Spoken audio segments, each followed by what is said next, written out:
Hello students, मैं अंजलि पयाल स्वागत करती हूँ आपका आईसीटी वर्चुअल क्लासरूम देहरादून से।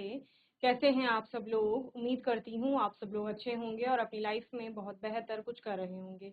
आज हम बात कर रहे हैं क्लास 9th के साइंस की और चैप्टर आपका चल रहा है स्ट्रक्चर ऑफ द एटम। परमाणु की संरचना पर आप लोग बात कर रहे हैं। सारे टॉपिक्स लगभग आप लोगों ने यहाँ पर कवर कर लिए हैं। आज के सेशन में एक बार क्विक रिविजन लेंगे जो जो अभी तक आपने पढ़ा है इस चैप्टर में, देन कुछ क्वेश्चंस के आंसर्स पर हम लोग बात करेंगे, ठीक है ना। चलिए, तो स्ट्रक्चर ऑफ द एटम, परमाणु की संरचना में सबसे पहले आपने एटम के बारे में पढ़ा कि एटम आपका क्या होता है, जो कि आप 2-3 चैप्टर से लगभग पढ़ते आ रहे हैं। Atoms are the building blocks of matter. It is the smallest unit of matter. आप क्या बोलते हैं, किसी भी पदार्थ की संरचनात्मक इकाई जो होती है उसको आपका यहाँ पर परमाणु कहा जाता है, और जिसे कि अभी तक हमने क्या बोला, स्मॉलेस्ट वन भी कहा, यानी कि सबसे सूक्ष्मतम कण भी वही है जिसे ग्रीक फिलोसफर्स ने या फिर इंडियन फिलोसफर ने एटम या कण आपका परमाणु नाम दिया, ठीक है ना। The proton, the neutron and the electron are the sub atomic particles. Electron, proton और न्यूट्रॉन की खोज के बारे में इस चैप्टर में हमने देखा कि जिसको आप स्मॉलेस्ट पढ़ रहे थे अभी तक, एज सच वो स्मॉलेस्ट नहीं है, या आप बोल सकते हैं कि उसके अंदर और भी सब एटॉमिक पार्टिकल्स विद्यमान है। कैथोड रे एक्सपेरिमेंट हमने यहाँ पर देखा जो फैराडे के द्वारा किया गया था, जिसमें एक निगेटिवली चार्ज पार्टिकल आपका प्रोड्यूस होता है या दिखाई देता है, जिसको फर्दर स्टडीज के बाद और एक्सपेरिमेंट के बाद थॉमसन ने इलेक्ट्रॉन नाम दिया उस आपका निगेटिवली चार्ज पार्टिकल को। तो इलेक्ट्रॉन के बारे में हमने पढ़ा था कि आपका सिंबल ई नेगेटिव हम इसका लेते हैं और बहुत छोटे हैं, चूंकि परमाणु ही इतना छोटा है तो परमाणु के अंदर जो कण होगा वो कितना छोटा होगा, ठीक है ना। और इसका जो मास होता है वो बहुत ही कम होता है, ठीक है। देन इलेक्ट्रॉन के बाद यहाँ पर थॉमसन ने कहा जब इसमें इलेक्ट्रॉन है तो वो इलेक्ट्रॉन कहाँ पर व्यवस्थित है, क्योंकि इससे पहले आपका गोल्डस्टीन ने धनावेश के बारे में भी बता दिया था कि प्रोटॉन में आपका धनावेश, दो परमाणु होता है आपका, उसमें धनावेश होता है, ठीक है ना। तो इलेक्ट्रॉन है, धनावेश है परमाणु, ठीक है। इन दोनों की स्थिति को बताने के लिए थॉमसन ने अपना एक एटॉमिक मॉडल प्रस्तुत किया, जिसमें उन्होंने बोला कि परमाणु एक तरबूज के समान होता है, ठीक है ना। परमाणु भी क्या है, एक गोला है, और कैसा गोला है, धनावेशित गोला है आपका। उस धनावेशित गोले में निगेटिवली चार्ज जो इलेक्ट्रॉन है वो बिखरे हुए रहते हैं, ठीक है ना। जिस प्रकार से तरबूज के लाल खाने वाले भाग में काले बीज बिखरे रहते थे, तो लाल खाने वाले भाग को उन्होंने किसके समान माना, धनावेश के समान माना, और काले बीजों को उन्होंने इलेक्ट्रॉन के समान माना, ठीक है। तो इसलिए इसको उनका तरबूज मॉडल भी कहा जाता है। प्लम पुडिंग की संज्ञा उन्होंने दी, ठीक है, इसलिए उस नाम से भी इसको जाना जाता है यहाँ पर। दूसरा उन्होंने बोला कि जो धनावेश और ऋणावेश है मैग्नीट्यूड में समान होगा, तो एटम जो है वो इलेक्ट्रिकली न्यूट्रल होगा, यानी कि उस पे पर्टिकुलरली कोई चार्ज नहीं है आपका, वो उदासीन है, जीरो आवेश उस पर होता है यहाँ पर, ठीक है ना। चलिए, ये पहला मॉडल था जिसको यहाँ पर हम लोग पढ़ रहे हैं अभी तक तो सिर्फ थ्योरी पढ़ी थी आपने एक डाल्टन की, और बाकी जो ग्रीक फिलोसफर ने बोला वो पढ़ा था, ठीक है। देन इसके बाद आता है आपका रदरफोर्ड का मॉडल। रदरफोर्ड ने बेसिकली अपने मॉडल में एक एक्सपेरिमेंट किया उन्होंने, और एक्सपेरिमेंट में उन्होंने क्या किया, एक गोल्ड फॉइल ली, सोने की पन्नी ली, बहुत पतली पन्नी थी, उस पर एक कोई रेडियो एक्टिव सोर्स था जिससे उन्होंने अल्फा पार्टिकल निकाले, और उन अल्फा पार्टिकल की बॉम्बार्डमेंट किस पे की गई, सोने की पन्नी पर की गई। उस सोने की पन्नी के चारों ओर उन्होंने एक फ्लोरिसेंट स्क्रीन लगाई जिंक सल्फाइड की, और देन उन्होंने क्या क्या ऑब्जर्व किया। जैसे ही अल्फा कण सोने की पन्नी पर पड़ते हैं, सोने की पन्नी यानी कि पदार्थ, और पदार्थ के अंदर क्या होगा, परमाणु, ठीक है। तो जैसे ही परमाणुओं पर आपका बेसिकली आप बोल सकते हो सोने की पन्नी यानी कि पदार्थ, और पदार्थ के अंदर परमाणु, तो उन परमाणुओं पर जैसे ही अल्फा कण आपके पड़ते हैं वो उससे पार चले जाते हैं, ठीक है ना। बहुत सारे कण डालने के बाद कुछ कण ऐसे दिखे उन्हें जो बहुत स्मॉल एंगल पर आपका डिफ्लेक्शन शो करते हैं, ठीक है ना। क्योंकि यहां से जो अल्फा कण निकल रहे हैं वो आपका कैसे हैं, धनावेशित है, ठीक है ना। और अगर लगभग 2000 तक आपके कण डाले गए या हजारों की संख्या में कण डाले गए, उनमें से कोई एक कण ऐसा था अल्फा कण जो जिस मार्ग से जाता है उसी मार्ग से लौट करके वापस आ जाता है। तो ये सारी ऑब्जर्वेशन देखने के बाद वो किस कंक्लूजन पर निकले, उन्होंने कंक्लूजन निकाला कि अगर बहुत सारे अल्फा कण जो हैं वो एज इट इज पार हो जाते हैं सोने की पन्नी से। इसका मतलब क्या है, जो परमाणु है उसका अधिकतम भाग, अधिकांश भाग कैसा है, खाली है, ठीक है ना, खाली स्थान है, इसीलिए alpha particle as it is आपका निकल रहे हैं। बहुत कम कण बहुत छोटे एंगल से डिफ्लेक्शन शो करते हैं। दैट मीन्स कि जिसको थॉमसन जी ने कहा था कि पूरे परमाणु पर धनावेश है, ऐसा यहाँ पर कुछ नहीं है। वो जो धनावेश है वो बहुत कम स्थान को घेरे हुए, ठीक है। देन उन्होंने यहाँ पर जो धनावेश था, देन उसकी खोज की आगे। रदरफोर्ड जब खोज करते हैं तो उनको फिर वो धनावेश था प्रोटॉन।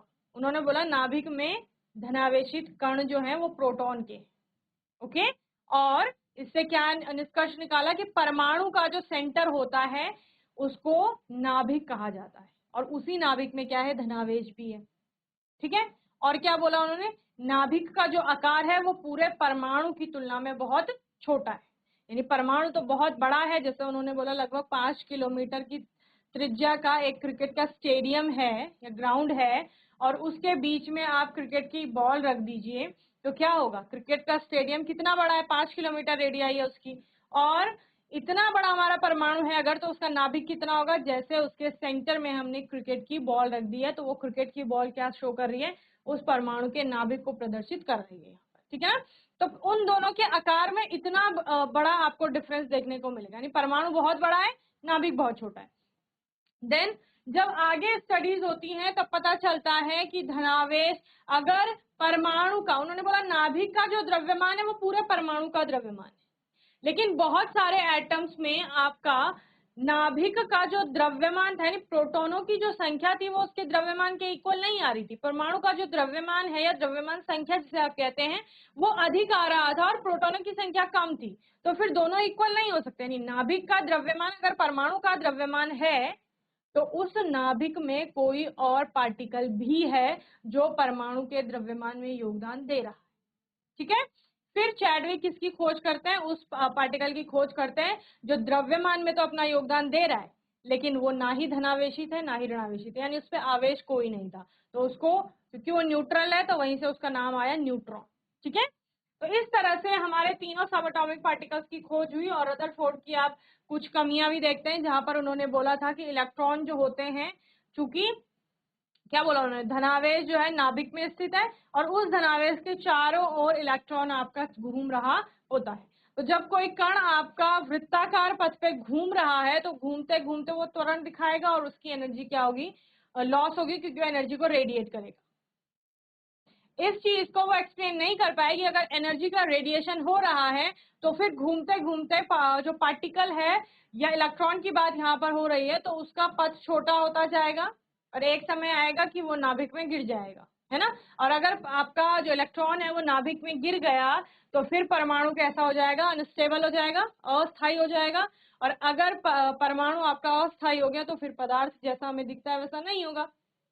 लेकिन ऐसा तो होता नहीं है, परमाणु है, स्टेबल है, हमें पदार्थ के रूप में भी दिखाई दे रहा है। तो इन सब चीजों को एक्सप्लेन नहीं कर पाया था। फिर आता है आपका बोहर का मॉडल, जिसमें बोहर ने बोला कि इलेक्ट्रॉन घूम तो रहे हैं नाभिक के चारों, लेकिन वो क्या है, आपके अलग अलग एनर्जी शेल्स में, अलग अलग ऊर्जा के स्तरों में वो पाए जाते हैं। इस चीज को उन्होंने यहाँ पर बताया, जिसके लिए उन्होंने कोश या ऑर्बिट नाम दिया, जिसको हमने KLMN डिजिग्नेशन यहाँ पर दिया है, ठीक है ना। फिर उन्होंने क्या बोला कि 2n² के फॉर्मूले से हम लोग क्या करते हैं, उन कोशों में इलेक्ट्रॉनों का वितरण करते हैं कि कौन सी कोश में आपका इलेक्ट्रॉन जाएगा। साथ ही उन्होंने बोला जब तक पहली वाली कोश पूरी तरह से ना भरी जाए तब तक नेक्स्ट आपकी कोश में इलेक्ट्रॉन नहीं जाएगा, यानी कि K में जब तक जितने इलेक्ट्रॉन आ सकते हैं 2n² के अकॉर्डिंग उतने इलेक्ट्रॉन नहीं आते तब तक L में इलेक्ट्रॉन आपका नहीं जाएगा। L में जब कंप्लीटली फिल हो जाएंगे देन आपका M में जाएगा, M जब पूर्ण रूप से भर जाएगा तब N में जाएगा। यानी सीधा ऐसा नहीं होगा कि इलेक्ट्रॉन सीधा N में चला गया, नहीं, K भरेगा, L भरेगा, M भरेगा, देन आपका N में जाएगा इलेक्ट्रॉन, ठीक है ना। फिर कुछ और चीजें निकल कर आए कि अगर कोई इलेक्ट्रॉन निम्न ऊर्जा स्तर से उच्च ऊर्जा स्तर में जाता है तो वो एनर्जी को अब्सॉर्ब करेगा, अगर वो ऊपर की ऊर्जा स्तर से नीचे में आ रहा है तो वो एनर्जी को रेडिएट करेगा, ठीक है। और अस्टक का नियम आप लोगों ने यहाँ पे देखा। साथ ही उन्होंने बोला कि 2n² के अकॉर्डिंग जितने इलेक्ट्रॉन कोश में जाने चाहिए उतने जाते हैं, लेकिन जब वो बाह्यतम कोश होगी तब हम 2n² के अकॉर्डिंग इलेक्ट्रॉन को नहीं फिल करेंगे। यानी हमको इतना ध्यान है कि इतने इलेक्ट्रॉन आ सकते हैं, लेकिन उसका हमें अष्टक से ज्यादा इलेक्ट्रॉन नहीं चाहिए, यानी 8 से ज्यादा इलेक्ट्रॉन बाह्यतम कोश में नहीं होने चाहिए। ठीक है ना। तो ये सारी बातें आप लोगों ने यहाँ पर पढ़ी थी कि किस तरह से इलेक्ट्रॉनों को भरा जाएगा, और फिर हमने यहाँ पर कुछ तत्वों के कोशों में इलेक्ट्रॉनों का वितरण देखा, का परमाणु क्रमांक कितना, इलेक्ट्रॉनों की संख्या कितनी है, प्रोटॉनों की संख्या कितनी है, और कोशों में इलेक्ट्रॉन कितने आएंगे वो हमने यहाँ पर देखे थे। ठीक है ना। चलिए, then the maximum number of electron present in a shell is calculated by the formula 2n²। ये हमने देख लिया था कि 2n² के फॉर्मूले से मैक्सिमम नंबर ऑफ इलेक्ट्रॉन जो है किसी भी कोश में वो हम बता सकते हैं, लेकिन बाह्यतक कोश में 8 ही इलेक्ट्रॉन भरे जाएंगे, उससे अधिक नहीं भरे जाएंगे। ओके। फिर हमने उनसे रिलेटेड भी कुछ तत्वों पर बात की कि देखो m में आपका 18 तक आ सकता है, लेकिन हमने 8 ही रखा, और जो नवा इलेक्ट्रॉन था उसको n में रखा। इस तरह से हमने इलेक्ट्रॉनों का वितरण किया। फिर हमने यहाँ पर देखा किस प्रकार से परमाणुओं में आपका अलग अलग कोशों में इलेक्ट्रॉनों को भरा जा रहा है। ओके। ये सोडियम का था, ये आपका आर्गन का था, ये पोटेशियम का है। ओके। वैलेंसी पर हम लोगों ने यहाँ पर बात की थी कि वैलेंसी संयोजकता क्या होती है। तो वैलेंसी क्या है, किसी भी जो परमाणु है उसकी कंबाइनिंग कैपेसिटी है कि वो अपने अष्टक को पूरा करने के लिए क्या कर रहा है, क्या इलेक्ट्रॉन किसी से ले रहा है, किसी के इलेक्ट्रॉन दान कर रहा है, या फिर साझेदारी कर रहा है इलेक्ट्रॉनों। ठीक है। तो अगर वो इलेक्ट्रॉनों की क्या कर रहा है, साझेदारी कर रहा है, तो उस केस में उसको कोवेलेंट कहा जाता है। अगर वो किसी को इलेक्ट्रॉन लेन देन से, इलेक्ट्रॉन के लेन देन से अगर बंध बनता है तो उसको आयनिक कहा जाता है। इस तरह से हमने वैलेंसीज भी आपकी देखी थी, और अलग अलग, चूंकि आप केमिकल फॉर्मूले बनाना सीख चुके हैं, तो अलग अलग तत्वों की आपने वैलेंसी यहाँ पर देखी थी। देन एटॉमिक नंबर क्या होता है आपका, बताओ। एटॉमिक नंबर हमने पहले भी पढ़ा है। एटॉमिक नंबर होता है number of proton in any atom. किसी भी परमाणु में आपका जितने प्रोटॉनों की संख्या होती है वही उसका एटॉमिक नंबर यानी परमाणु का क्रमांक होता है। ठीक है ना। तो लिखो, परमाणु क्रमांक या परमाणु संख्या का मतलब क्या है, प्रोटॉनों की संख्या। ठीक है। तो परमाणु में जितने प्रोटॉन होंगे वही उसकी क्या है, परमाणु क्रमांक है, जिसे जेड के द्वारा हम लोग निरूपित करते हैं या जेड के द्वारा डिनोट किया जाता है। ओके। सो इसको इस फॉर्म में लिखा जाता है किसी परमाणु को, जहां जेड क्या होगा, उसका परमाणु क्रमांक, ए होगा द्रव्यमान संख्या या परमाणु द्रव्यमान भी जिसे कहा जाता है। ठीक है। और एक्स क्या है, एक्स है आपका सिंबल यानी कि प्रतीक। ओके। इस फॉर्म में जैसे यहाँ पर लिखा है 12Mg24, इसका मतलब क्या है, 12 क्या है, मैग्नीशियम का आपका परमाणु का क्रमांक है, 24 क्या होगा, द्रव्यमान संख्या होगी, और Mg क्या है, सिंबल है आपका मैग्नीशियम का। ओके।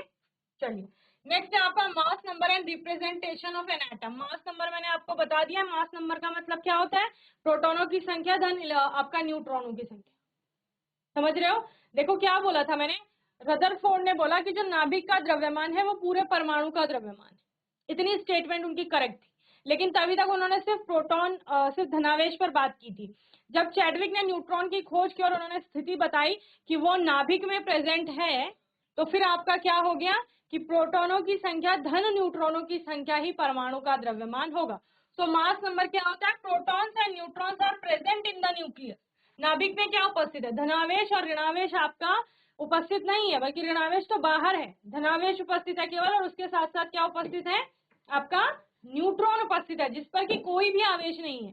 तो उन दोनों पार्टिकल्स का जो सम होगा, ठीक है, उसी को क्या कहा जाएगा, मास नंबर आपका कहा जाएगा। The mass number is the total of these protons and neutrons. ठीक है ना। प्रोटॉन और न्यूट्रॉन का आप टोटल निकालते हो, सम निकालते हो, तो वही किसी भी परमाणु का द्रव्यमान या द्रव्यमान संख्या होती है। ठीक है ना। तो द्रव्यमान संख्या, द्रव्यमान संख्या का मतलब क्या है, नाभिक में उपस्थित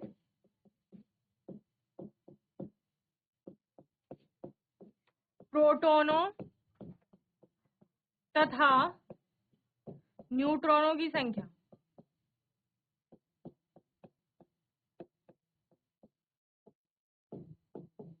ओके, इसको आप लिख सकते हैं A is equal to N plus P, और क्या लिखा जा सकता है N प्लस Z।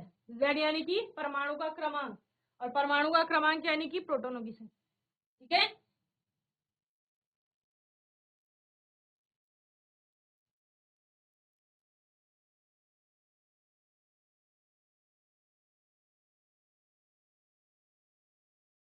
चलिए, तो ये टॉपिक आपका यहाँ पर समाप्त होता है। देन है आपका next isotopes and isobars. Important है ये भी आपका।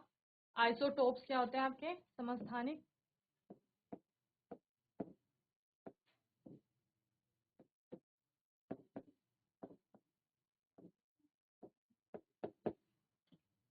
ठीक है।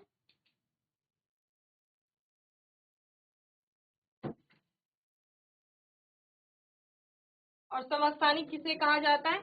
ऐसे परमाणु होते हैं आपके जिनके परमाणुओं का क्रमांक समान होता है। सम का मतलब है समान, सम का अर्थ क्या है? समान, ठीक है। और स्थानिक का मतलब संख्या या क्रमांक, और कौन सा? परमाणु का। ठीक है, तो ऐसे परमाणु जिनका परमाणुओं का क्रमांक समान होगा या परमाणु संख्या उनकी समान होगी, लेकिन जो द्रव्यमान संख्या है वो भिन्न भिन्न होगी, तो उनको आइसोटोप्स आपका कहा जाता है। So isotopes are defined as the atoms of the same element having the same atomic number, that means number of protons but different mass number, number of protons plus neutrons. ऐसे परमाणु होते हैं जिनका परमाणु का क्रमांक समान होता है। जब परमाणु का क्रमांक समान होगा दैट मीन्स कि उनमें प्रोटॉनों की संख्या समान है, ठीक है ना। लेकिन जब प्रोटॉनों की संख्या धन न्यूट्रॉनों की संख्या निकाला जाता है, यानी कि उनका मास नंबर या एटॉमिक मास जिसे कहा जाता है वो कैलकुलेट किया जाता है, तो वो डिफरेंट आता है। यानी कि ऐसे परमाणु हैं, दो आप परमाणु बोल सकते हैं या तीन परमाणु बोल सकते हैं जिनमें परमाणुओं का क्रमांक समान होगा। जनरली ये आपको एक ही तत्व के दिखाई देंगे। एक ही तत्व के आइसोटोप्स होते हैं, जैसे हाइड्रोजन का होगा, आपका कार्बन का होगा, ठीक है ना, क्लोरीन का होगा। तो इस तरह से आप अलग अलग आइसोटोप्स देखते हैं परमाणु किसी भी तत्व के। तो परमाणु का क्रमांक उनका समान होगा लेकिन द्रव्यमान संख्या अलग अलग होगी। ठीक है, तो लिखिए ऐसे परमाणु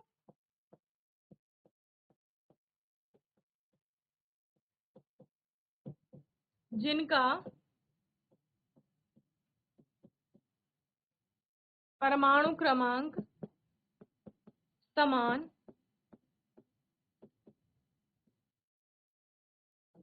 लेकिन द्रव्यमान संख्या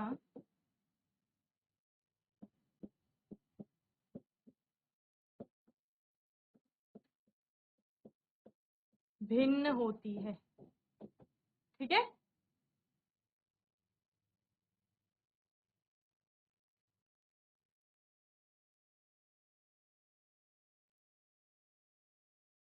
जैसे for example in the case of hydrogen we have 1H1, 1H2, 1H3।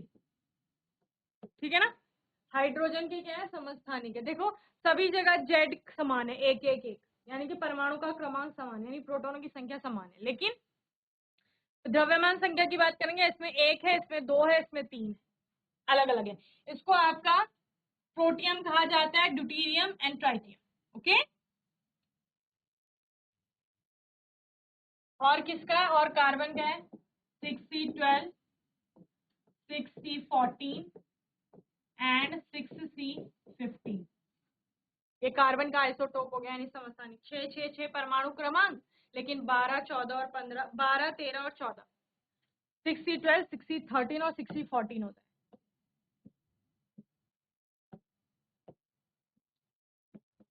ये इनका द्रव्यमान संख्या होगी। ठीक है, और क्लोरीन का होता है आपका, क्लोरीन का क्या होता है? 17Cl35 and 17Cl37। ओके,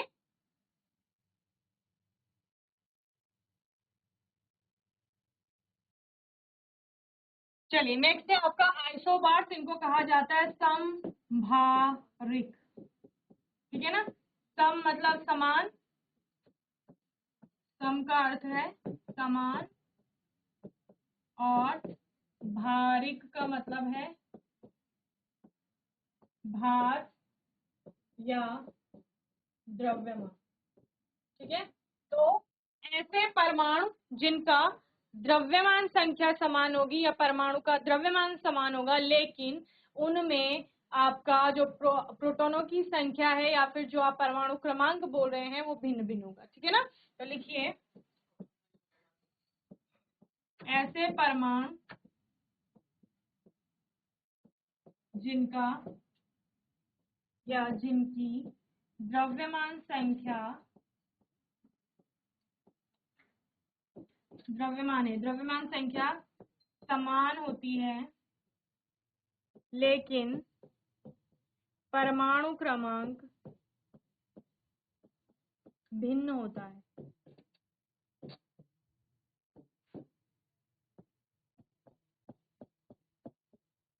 यानी कि P प्लस एन, न्यूट्रॉन और प्रोटॉनों का जो टोटल सम हम निकालते हैं योग, वो तो समान होगा लेकिन प्रोटॉनों की संख्या सब में अलग अलग होगी। उसी को क्या कहा जाता है, आपका समभारिक यानी आइसोबार्स कहा जाता है।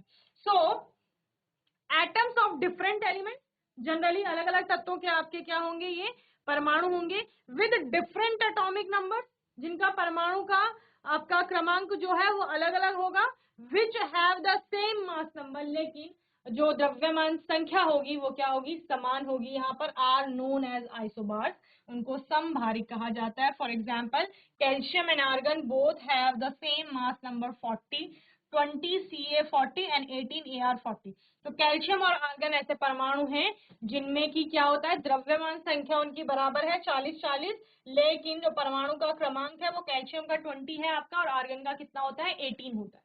ओके, चलिए नोट करिए।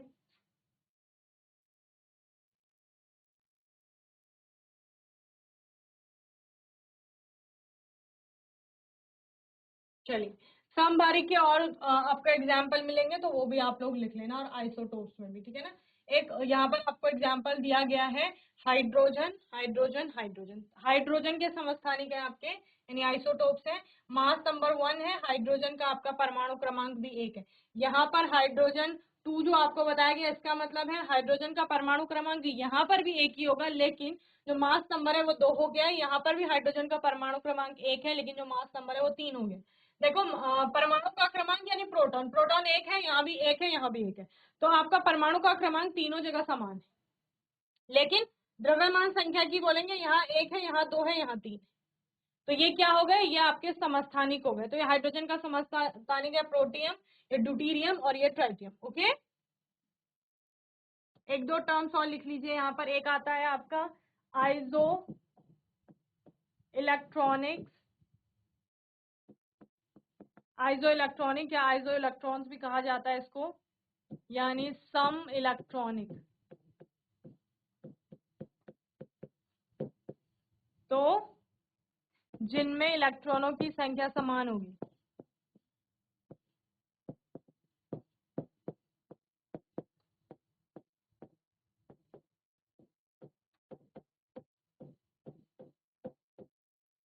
ठीक है, तो परमाणु जनरली इलेक्ट्रॉन का आदान, इलेक्ट्रॉन को ग्रहण करके या त्याग करके आपका क्या बनाते हैं, आयन बनाते हैं। तो आयन और परमाणु के मध्य इलेक्ट्रॉनों की संख्या समान हो सकती है, ठीक है ना। चलिए देन, जैसे यहाँ पर F निगेटिव है और Na पॉजिटिव है, इन दोनों में इलेक्ट्रॉनों की संख्या बराबर हो, 10-10 इलेक्ट्रॉनों की। ओके, और होता है आइसोटोन्स, सम न्यूट्रॉनिक। नाम से ही समझ आ रहा है, इसमें क्या होगा, न्यूट्रॉनों की संख्या समान होती है परमाणुओं में।